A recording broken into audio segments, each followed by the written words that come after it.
10 ways to get better at pleasuring women. The world needs it. Let's go. The clitoris is key. In order to really pleasure a feminine person. That's like one of my top tips for helping like men get better and better. Hello, my loves, and welcome back to Luvbites by Dr. Tara podcast. It's been a while. I really missed you guys. And because this is the first episode of the next season, I really have to have a banging guest.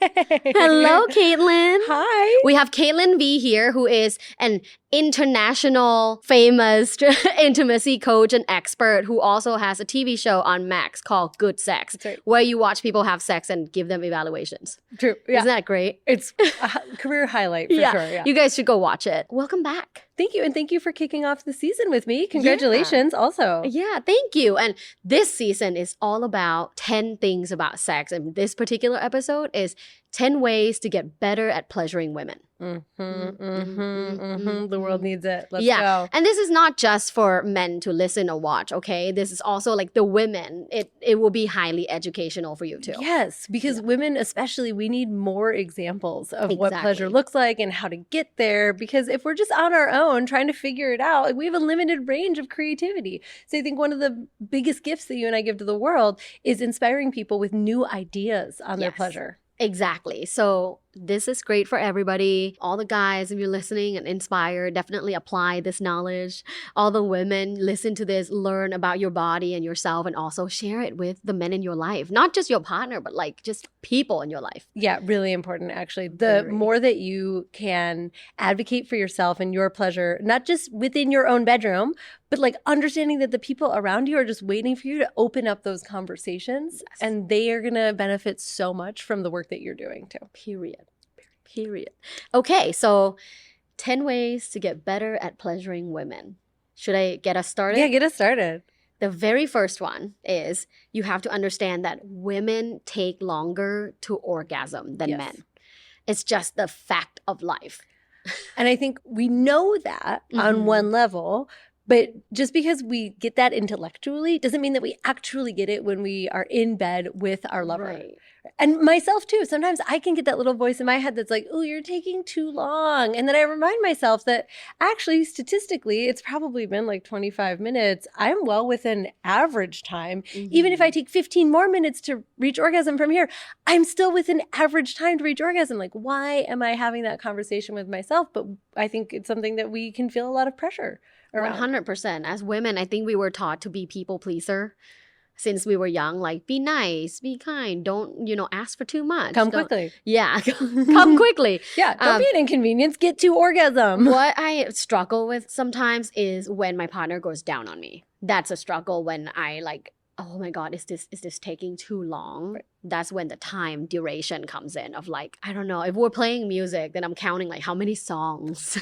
Me too. Me too. I'm like, I think that was 5 songs. I feel like the expectation is I come in like 2 songs. Right. But if I can't, then it's like, I don't know. Is he tired? Like I care about him. I'm like, is he okay? Yeah. Do you find that you get stuck inside of your mind, like counting songs or sometimes? And that expectation of 2 songs, that's your expectation, right? Yeah. Not your partner's. No, exactly. Yeah. Right. And I do get stuck sometimes. But what really helps me is sexual meditation. Just meditation in general, helping me relax, breathing, and all of that will help me like prioritize my pleasure too. And he wants to please me. I think the thing is like, I think all men want to please their partners, but sometimes, they're like, are you there? Are you almost there? I'm like, nope, I'm not. Here's the other thing of that. I often think like, is his neck hurting? Is he okay? Is he getting tired? How's his tongue doing? How much more stamina has his mouth got, But the truth is that if I really trust him to take care of himself, and that's not to say that all people have a partner who you can trust to take care of yourself. Right. If your partner's a people pleaser, if your partner regularly sacrifices their well-being for you, and then maybe blames you for that later, like, well, I did all those things for you, and, I cooked and I cleaned or whatever, right? Like, and I'm holding that against you. It stands to reason that they would bring that into the bedroom as well. But if you have a partner who you can trust to maintain their own well-being and maintain their boundaries and take care of themselves, then if they're done or their neck's starting to cramp, they'll let you know. So I constantly am like, we can trust that this is exactly what he wants to be doing right now, and that if he didn't want to do it, he will wouldn't be communicate. doing it. Right. It's a mental game. It And totally yes, is. for me too, it comes down to kind of the way that I experience it meditatively is moving the seed of my awareness from my head and just bringing it down, and then, you know, like kind of getting it into my heart. I'm like, okay, now I'm receiving this with my heart, and then can I drop it even further down? And once it gets to my pelvis, and it can be tricky, it takes a lot of practice. It took me years of practice to be able to do this. Same. But once it's in my pelvis, then like usually I can experience all of the pleasure that's happening. Yeah. And I'm no longer in the like time space continuum of like, how many minutes has it been? Yeah, exactly. And that's sexual mindfulness, right? And a couple of years ago when I conducted like a big quantitative research of 5,000 participants, one of the top 3 variables that predict long-term satisfaction is sexual mindfulness, is what you just described you do, is being in your body and being present and the ability to like feel it in your body. It's so important. You know, one thing that's been really helpful for me is, can I find just one piece of pleasure inside of this to hook onto, to get my brain and my mind and my body to stay focused on? Because sometimes there's a lot going on. Sometimes there's like all hands, tongue, mouth, cock, like it's all happening, right?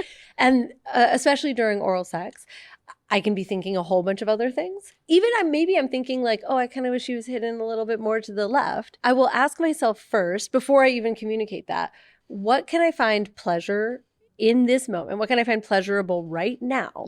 And can I put all of my focus and attention on that? And by the way, you can do that when you're not engaged in sex, right? Like you can do that when you're kissing. You can do that when you're at dinner. You can do that when you're talking to your mom. You can do that when you're, you know, standing in front of a class. Like where can I locate any amount of pleasure right now? And when we get into the practice and the habit of looking for what's pleasurable, that starts to expand. But if we're not in the habit of that, then we tend to focus on the things that aren't pleasurable. And that again can rip us out of the experience. Totally. And for men too, right? I think that's like the cost of being in your head is experiencing things like ED or losing your erection midway and things like that. So focus is really important. Well, and you know what? I was working with a men's coach the other day, and he pointed out to me that the word pleasure is coded in our language as being associated with women. It's like a feminine word, right? And it's a word I use all of the time to describe both male and female and like just bodily based experience. It didn't really occur to me how gendered that word is. And so this coach's name is Cam Fraser. He's in Australia. And he said he often replaces the word pleasure with the word enjoyment for men, because they can connect to like, what am I enjoying like about a beer. this? I enjoy a beer. Right, totally, yeah. An orgasm. You find pleasure in beer, right? Yeah. But like, oh, pleasure, that's a woman. Oh, word, I you see. know? How powerful is that? Yeah. Wow. So what are you enjoying in this moment? And then focus on that and then expand it. Language is so powerful. Just changing the word, now people are accepting it. It's the same thing. It's the same thing. Yeah. Yeah.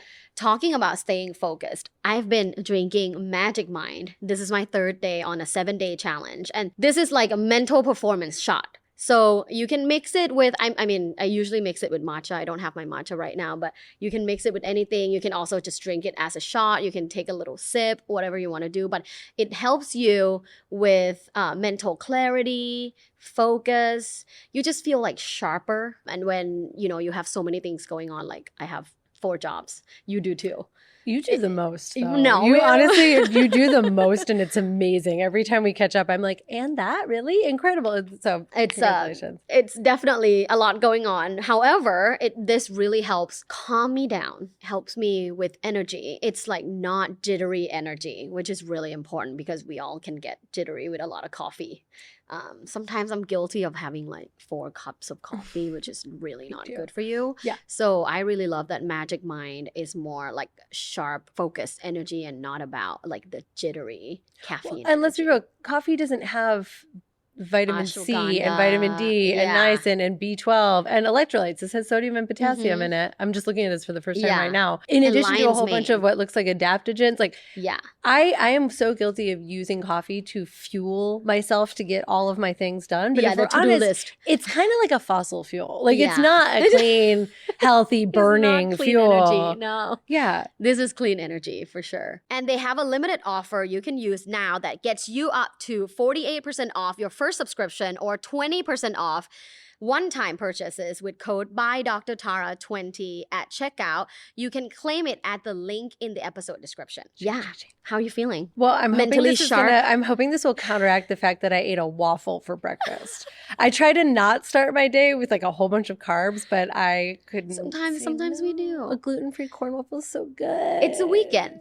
It's the weekend. I went out for brunch with my lover. Yeah. Indulgence. You deserve it. Thank you. You deserve to indulge, and then you can take Magic Mind for some mental sharpness and stimulation. Right. Yeah. So that I can go back to my lover later and be like, exactly. What were we just talking about? Focus, right? Yes. Is that what you're doing, going back to a lover later? Yeah. Oh, are you going to be using the second way to be better at pleasuring women? Oh, for sure. Okay. What is it? So my second piece of advice for pleasuring women is the concepts of titration and variation. Okay. Tell us more. So titration, you might have heard at the pharmacy, or, when we're speaking specifically, it's usually associated with chemicals or medicines or prescriptions, right? Where you titrate up or titrate down, meaning that you take a higher and higher and higher dose until your body's able to accept that, like the dose that you're meant to be at. Or, there are certain medications that you can't just stop right away because the shock to your system and to your biochemistry is too much. It causes adverse side effects. And so you cut your dose in half and half and half, or whatever it is, as guided by your physician. So I really love this concept when it comes to sex, because just as we can shock our body by doing too much all at once, or taking it all away all at once, we need to, when it comes to pleasure, especially to the female body, work up slowly. So instead of thinking about if maybe we could put intensity on a scale from 1 to 10, a lot of lovers will start at like an 8. And then they don't have very much more to go, right? They start going hard and fast and heavy right away. And if you start there, you can do a 9 and then a 10. There's not that much like spaciousness. And also it's too much. It's too intense. Like I'm too sensitive for you to start there. And it doesn't give me an opportunity to like really build up and get into the moment and get the 20 to 40 minutes that is necessary before reaching orgasm. And again, if you're starting at an 8 and it's going to take you 40 minutes to reach orgasm, like you better be doing your cardio. You're going to be exhausted, right? But if we think about starting at a 1 and slowly working our way up to a 10, and we don't even have to do it linearly. You don't have to go 1, 2, 3, 4, 5. Like it could be 1, 3, 5, 2, back to 1, 7, 1, 10 for a second, 4. Like, so I like to think about it like that. Like love that. We're building up. We're going on a journey towards what's going to be the peak of intensity. Can I tell you the nerdiest thing that I thought about the other day? So, the Fibonacci sequence where each number is twice as large as the previous number? Yes. And we see it all over nature. So the Fibonacci sequence, the ratio associated with that is 1.68, and the golden ratio is 0.68. I think I'm right. It's either 0.618 or 0.68. But essentially the golden ratio is like a measurement that exists a lot in the human body, like the symmetry. Yeah, exactly. Yeah. I think that a great sex act should peak at the golden ratio number, like a 0.61% through the sex act. So we're past the halfway point, and that includes foreplay, penetration, if that's what you're doing. It doesn't mean that that's when the orgasm happened, but that's when like the height of intensity is. And then you have about like 40%, 30 to 40% of time left to like come down, maybe have a couple more orgasms if that's, part of what's possible for you. Yeah. And then to have aftercare. And like in an hour-long session, that happens between, I think, the 37 to 40-minute mark. Wow. So I like sex math. And I think that makes perfect sense. I like that you thought about that too. Just always looking for, I think sex is everywhere and everything is sex. Yeah. So if the golden ratio exists in the human body and it exists in plants, it probably exists inside of our sex lives if we think about it like that. Okay. So that's titration, working your way up and down. And down too. Because just the same way that if you take a medication and all of a sudden you remove it entirely, it's shocking to the body. It's also true. Yeah. If you're at a 10, and then maybe you orgasm or she orgasms, whatever, and you're like, okay, done, right? We need to come back down from 10 to 1 as well. And how do you do that? So I think after orgasm, it means staying in physical contact, basking in the experience.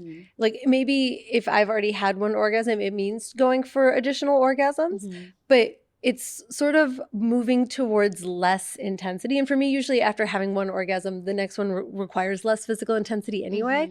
So it's part of like bringing things down and having aftercare, but like remaining in contact. Something that really drives me nuts with men in particular that I've been intimate with is when they reach orgasm and then they're like, on to the next thing. Right? They don't take a moment to bask or like they reach orgasm and then they turn their attention like right back on me. Right. I'm like, whoa.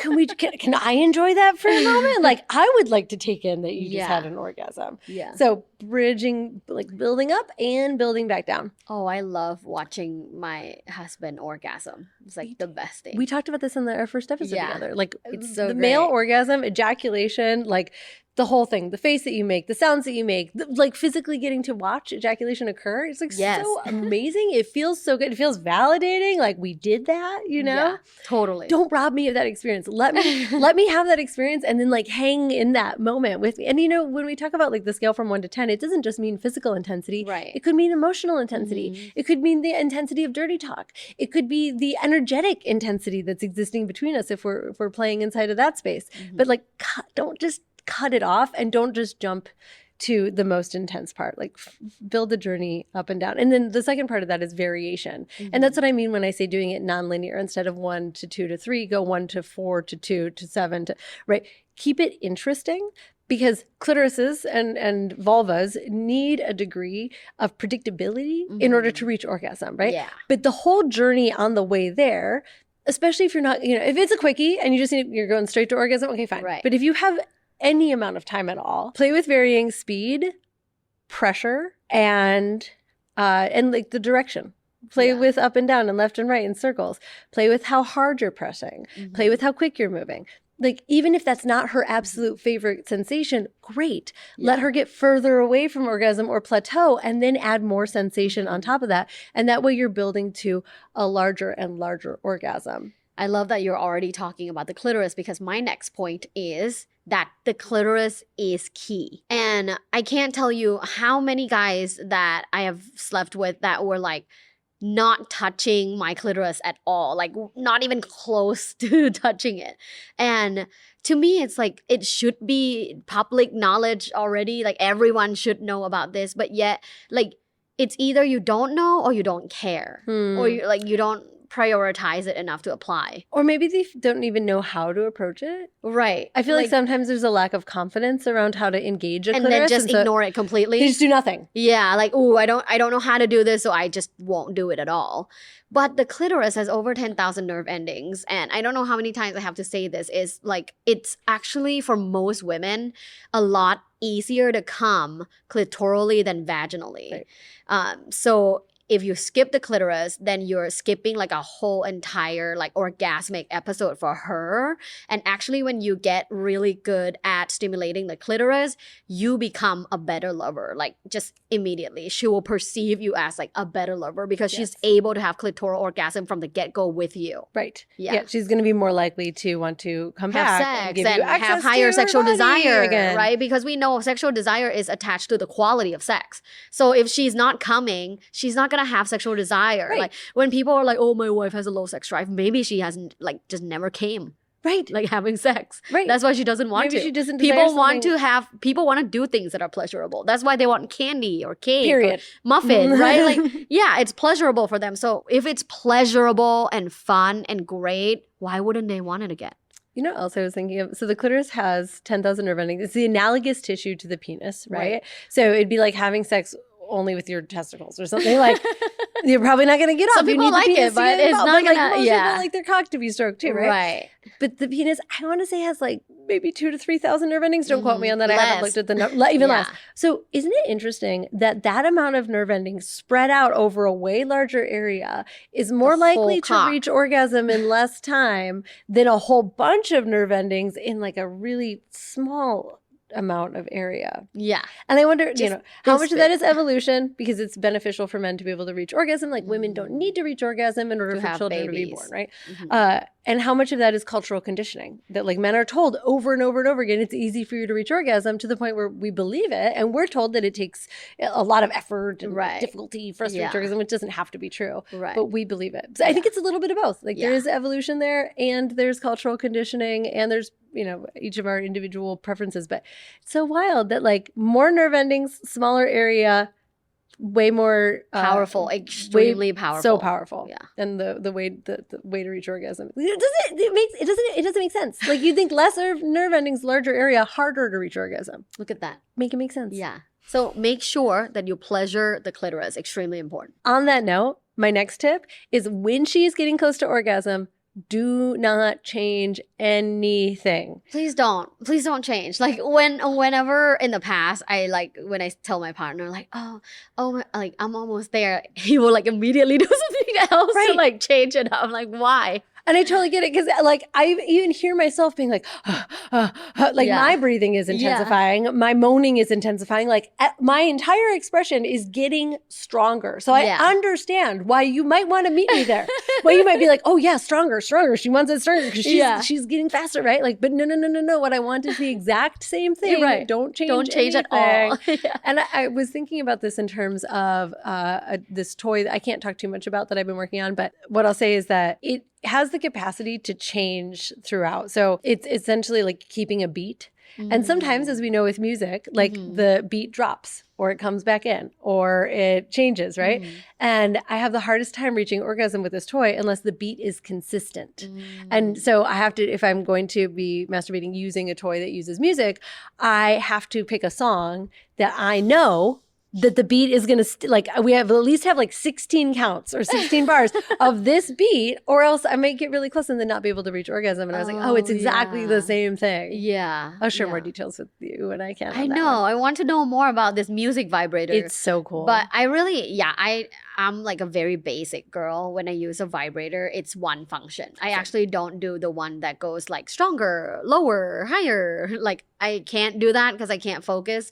But with just one type of vibration and one level, like I'm good. I only typically if I want to, if I'm not edging, a lot of times I'm edging, but if I want to, it typically takes me 2 minutes to come, probably safe. Because it's consistent. We know our bodies, we've practiced, so we know the route to get there. But without that consistency. But guys can do the same. When you're consistent and you've practiced and there's sexual communication, you talk to your partner, what they like, what they don't like, you can be as as efficient and as effective as any kind of tool.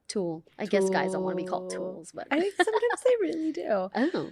Okay, on that note, really important tip for men and for women who have partners is the balance of safety and danger. And by danger, I mean excitement. I don't mean like literal danger. I don't want to feel like I'm in danger because that violates safety. But number one, we have to have in place in order to experience pleasure and arousal and orgasm, we have to feel safe. We have to feel baseline safe so that our nervous system can get into the feed and breed parasympathetic nervous system. Turn on comes from safety. And if you've ever tried to have sex in a situation that didn't feel safe for you for one reason or another, a partner that didn't feel safe for you, you're not able to reach those like high levels. I mean, sure, maybe like once in a while you maybe have sex in the back of a car and it feels like kinky. That's not what I'm talking about when I say safe, right? Like we need to feel very literally like we are not going to be hurt emotionally, physically, mentally by this person in order to really reach high heights of arousal and orgasm. But once we have safety, we need to inject some excitement because safety itself isn't arousing. It's the condition that needs to be met for arousal to happen. Right. Excitement, even the word arousal means like excitement of the nervous system, right? Like our nervous system gets aroused, it gets excited. So coming back to that analogy of like having sex in the back of a car, I'm like, oh, we might get caught. Oh, this reminds me of high school. Oh, we have to come up with some creative positions. That is exciting. Or dirty talk can be exciting, or doing something that is novel and unique and edgy, all very exciting. But I think a lot of guys, because they are because I work primarily with men, and they kind of just want the map, right? Like, give me the step by step. What do I do? And typically that kind of like linear thinking, and this is kind of masculine energy in itself, is sort of reductive, right? It wants to get down to the one thing. Here are the 3 steps, and that's it. Exactly. And here is the we need the structure, the theory, right? Yeah. But the truth is, with sex, a lot of the time, it's both and. And it is, yes, safety, and yes, danger and excitement. That is what makes a compelling sexual experience, whether you're in a long-term relationship or on a first date. It's extremely like harder too for long-term couples to maintain that excitement unless you are more intentional about inserting it, like you said. Like you gotta insert, like inject the fun, the unique, the novel experiences. Because if you just passively live your life and in a passive relationship and you've been together like 8-10 years and you don't think about these things, then you just become like a passive lover. And I mean, I would say like I was guilty of that too in my past relationships, right? Like I didn't prioritize like finding fun things for us, and he did not either, back whatever ex that I had. So I think people can become complicit to things like that, like a boring relationship. It's not one person's fault, it's both. Totally. And it's also like our neurochemistry, right? After the first couple of years that you're with someone and all of the initial rush of neurotransmitters that are meant to bond you together are no longer as potent as they were at the beginning of the relationship. Because now we're bonded. We're bonded. You're like, your bodies did the job. They got you to stick together, and they did that, for the purpose of, from an evolutionary perspective, like having offspring and raising them to the point where they were healthy enough, which is like, that's why so many relationships end around the 4-year mark, or around the 7-8 year mark. Yeah, that 7-year itch. The 7-year itch is very real because, but it comes from inside of us. It comes from our biology, and it's because it's evolutionarily advantageous for our species to remix our DNA with multiple partners over the course of our life. Because if you think about your chance of producing new mutations inside of an offspring, you have sex with one person, have a child with them. That's one variation of your DNA. You have sex with another person and produce a different child. That child has a completely different, 50% of their DNA is completely different than the first. That's better for the species. It doesn't mean that that's how we live our lives today. But once we understand that, then we can stop making ourselves wrong for something like the 4 or the 7-year itch. And we can be more intentional about putting outside excitement and novelty that drive those same neurotransmitters that don't rely on being in a new relationship and having new relationship energy. So that can look like taking trips to new places. That can look like learning new skills together. That can look like being conscious of creating environments that cause you to be at the edge of your comfort zone together, right? Or just trying like small new things at home. Like my husband and I just started trying this where we like write like a little note to each other and then we leave it in the bathroom, and then we either accept the challenge or request a new challenge to each other. So the note is a challenge? It's a challenge. Ooh, and we leave it in the bathroom. Marriage, truth or dare? Kind of, yeah. Kind of like that. Marriage dare, really. Dare, only dare. Marriage dare. Yeah, but you can request, but in a month you can only request 3 changes. The rest you have to do. How often do you leave a new challenge in the bathroom? Not super often, like twice a week. Okay. Yeah. So it's really fun, and that's new. Like that's just something recently that we started doing. And I learned about this from like a podcast. So it's like always fun to just seek out like new information. And then I didn't hear about this challenge until I listened to that podcast, and now I'm doing it. So and now you guys are listening to this, and hopefully you do it too. About it too. Yeah. Well, the difference between work and play is that one of them you can't fail at. Right. You can fail at work, but you cannot fail at playing. That is the point. That is built into the definition of what it means to play is that we can't fail at it. And so when you interject things that, and relationships, let's be honest, can feel like work because it can feel like you can fail, whether your definition is we don't have sex or we get divorced or whatever, we can have a looming sense of failure. I've had sense of failure in a relationship. We need to succeed at this in order to not fail.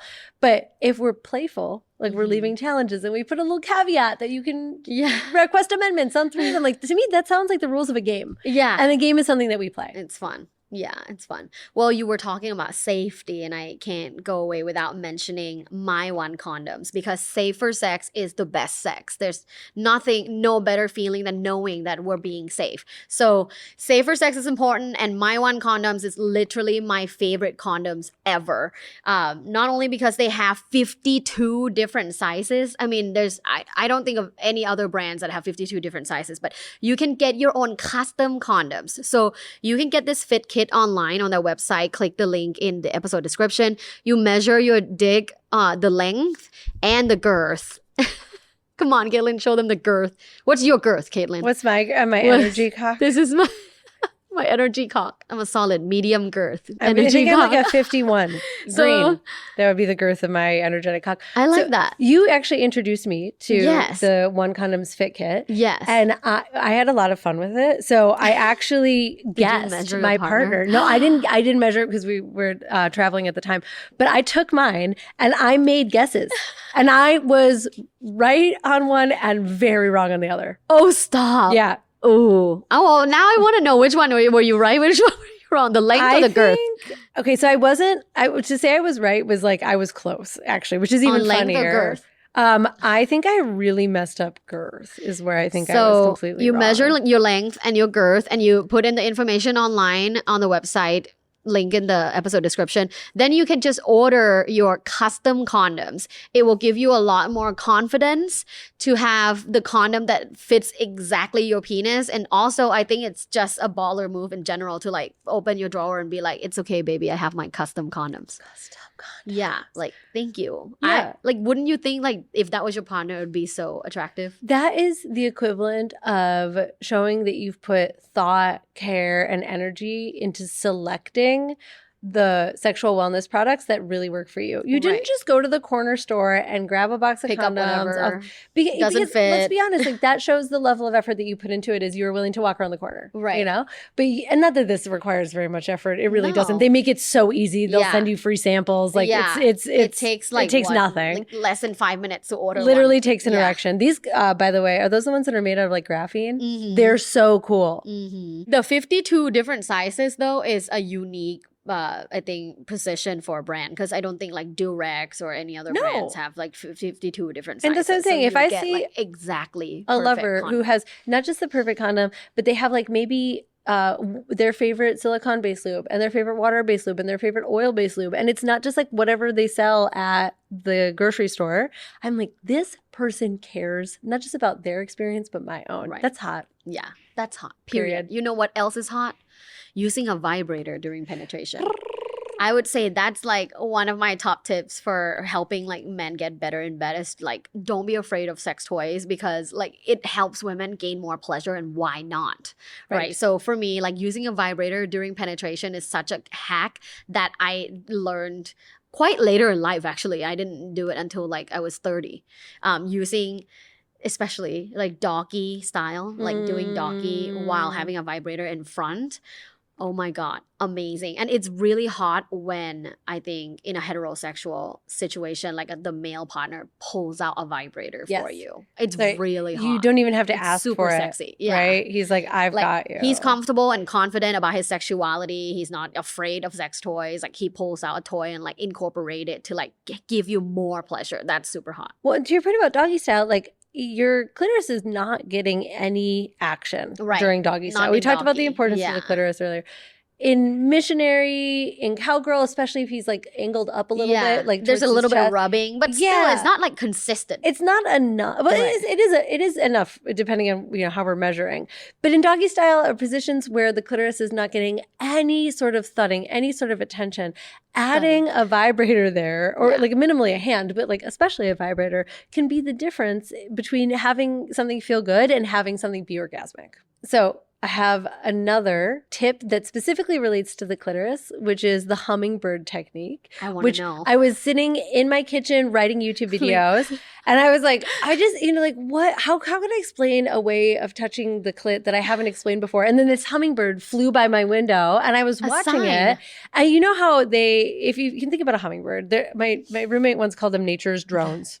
And they are, because they can they're so specific. Yeah, they're like, right? They're one of the only birds that can fly backwards. Stop. I didn't know that. Right? I didn't know that other birds couldn't. I was like, yeah, of course birds can't fly backwards, but the hummingbird can. So typically, think about a hummingbird. It approaches a flower, and it kind of like scopes it out first, right? And then it goes in, like really specific, really agile, like to the point of like the specific thing that it's getting to inside of the flower, and then it'll sort of like back off, and then it like will go in again, and then it'll back off, and then it'll go in and it'll stay in until it gets whatever nectar or whatever it is that it's getting. But they're very like thoughtful about, and what I've noticed, because I put up a hummingbird feeder one time, and these two hummingbirds became very territorial over it, and they would like fight all day over this sugar water. I took it down. I was like, I can't be a part of this. But So what do hummingbirds do? They have vibration. They have a very intense vibration. You can hear them fly by like zoom, right? So they vibrate. They're agile. They're light in their touch. They're so light. They get in, they touch the very specific point, and then they get out, and they're precise. So when we think about a clitoris, especially with a toy, vibrator is a perfect example, but you can also do this with a finger or your tongue. You find through exploration or through asking what section of her clitoris, what like subsection, what hour on the clock is the most sensitive, keeping in mind that it could actually be part of her clitoral hood. You touch it with a lot of vibration, sensation, speed, but you touch it just on that spot. And then you move back and forth, applying sensation and pressure to that spot very precisely. Think of yourself as a hummingbird. It feels very, very good. And we think about like ways to add variety. This is a good way. Yeah. Pulling back and then going in for longer is a great way to keep her nerve endings like on their tippy toes. I love that. And to that point, actually, my next tip is similar. It's to try pleasure mapping. I know that in our field, like we talk about it so much, but yet I think just a lot of people still haven't heard about it. Like I just started a new semester at Cal State this semester, and I asked my students, like, have you ever heard of pleasure mapping? And a lot of them said no.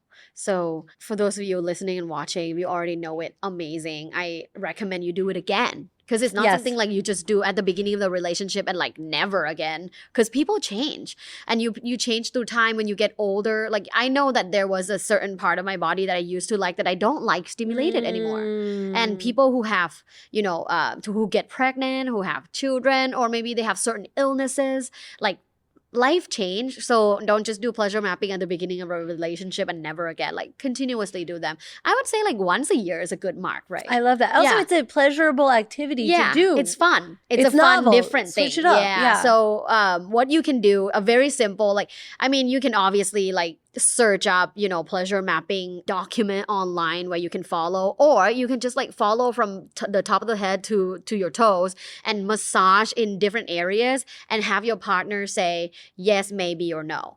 Yes, it's like, yes, it's stimulating and arousing. Maybe it's like, it depends on what type of touch, and maybe that's a point to talk more about. And then if it's a no, then you memorize, like, don't touch that part. She doesn't like it. So this is a simple, cheap, like, I mean, it's free tool that you can do that brings novelty and also better pleasure, and you'll be better in bed. And I would add, you could use the erotic blueprints. Yes.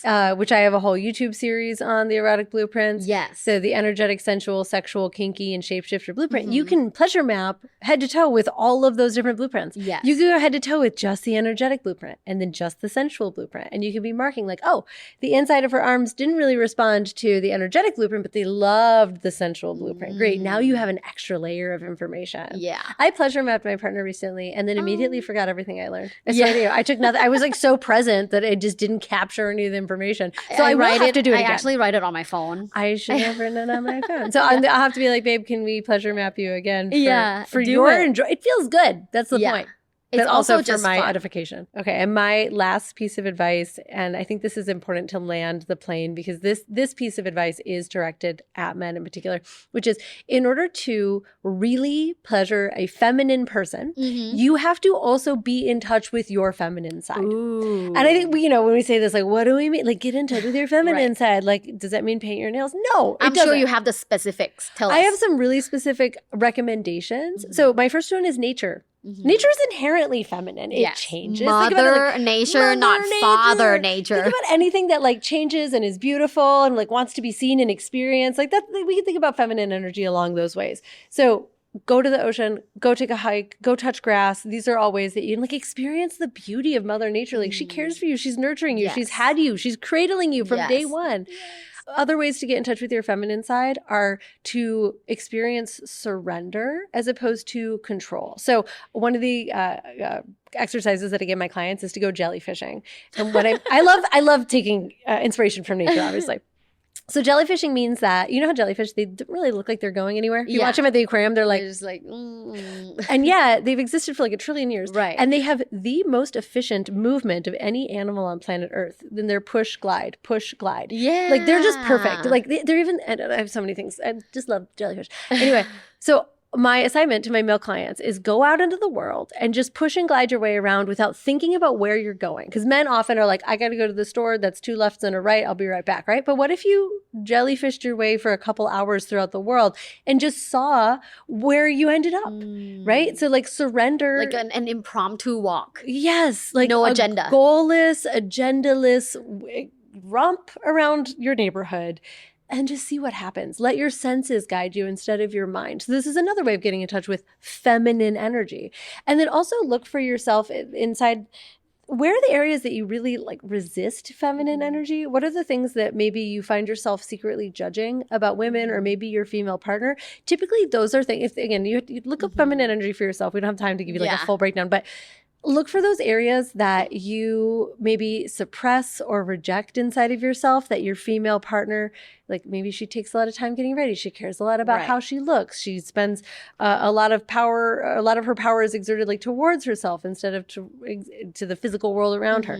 Look for those things that you judge and then give yourself the opportunity to get into experiencing them for yourself in a way that works for you. Because the more that you understand how feminine energy works, the more you will understand its expression in bed, the more that it's like, if you're a sub, if you're a dom, try subbing once. Yeah. Right? Just try it so that you know a little bit more about it, what it's like. You wouldn't hit someone with a cane that you don't know what it feels like when you hit them, right? Let yourself try it. You'll experience a happier relationship with feminine people in the world and your own ability to serve the feminine and to be with the feminine and to contain the feminine and contain the multitudes that feminine energy, we all have both. Yeah.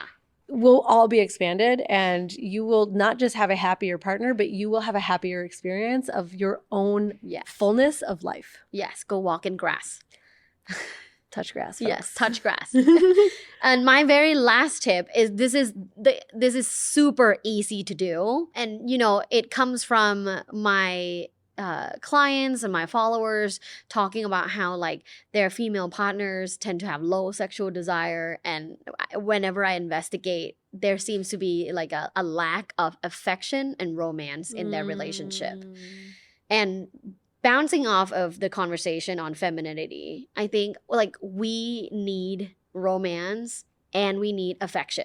And it's not just in terms of you coming home and be like, oh, I like want to have sex with you after, you know, a hard, long day of like whatever your woman does, like maybe 1 job, 2 jobs, being a mother too. And, you know, on top of all the things, she's tired, she's busy, she's all those things. And, you know, affection, intentional affection, right? Because I think a lot of people say things like, oh, love you, bye. And like, to me, that's not intentional affection. Yeah, I agree. Yeah, it's writing love notes. That's intentional affection. It's, you know, sitting her down and telling her how much you love her and appreciate her and committed to her. Like things like that is intentional affection. Buying her a gift, that's intentional affection. Act of service, like follow the love languages and basically do all of them. And don't forget the romance part. We need the romance part in order to like keep up our sexual desires. Believe it or not, sexual desire isn't just like biology. Like people think, oh, she just like is someone who has low sex drive. Like that's not true. Like when you're being romanced and you feel carefree and you feel taken care of, there's so much room and capacity for sexual desire. Yes, so I guarantee that there's more to it. Yeah, she might not have low sex drive right here, but if someone came along with and was hitting all those buttons, suddenly she'd have libido's like back. The other thing that I want to add to that is you can create so much romance and so much intimacy just by asking really good questions. Yeah. You don't have to spend a dime conversations on dinner or candles. Romantic. Yeah. Right. Tell me something that you want me to understand about you. Yes. Tell me something that you think we agree upon. Tell me a favorite memory of our relationship. Tell me something that you really enjoyed about the last time that we were intimate. These things create a romantic atmosphere. Yeah. No candle lighting necessary. Right, exactly. Oh, thank you so much for visiting Luvbites again. And so where can everyone find you? You can find me on YouTube, youtube.com/Caitlin V, on Instagram at Caitlin Victorious X, and on TikTok at Caitlin V something. We always have to start a new TikTok. I'm on there. I just like Caitlin, search for Caitlin V, you'll find me. Find her. Yeah, when you search Caitlin V, she will come up. I will come. You can spell it any which way. Like, she's renowned. sound. It's with a C, but like you can even put in Caitlin B and it will up. still come up. You'll find me. Thank you for being here. Thank you for having me. And my loves, thank you so much for watching, listening, liking, sharing, commenting, all the things. This show is here because of you. I'm here because of you, and I love you so much. And I want to wish you all an orgasmic day. And don't forget to check out Magic Mind. Link in the episode description. This will give you mental clarity and all the good things. So check it out. Right, Caitlin? Mm-hmm. Bye. Thanks for listening. This was Luvbites. Luvbites. By Dr. Tara. Follow Dr. Tara on social media at lovebites.co. Have an orgasmic day.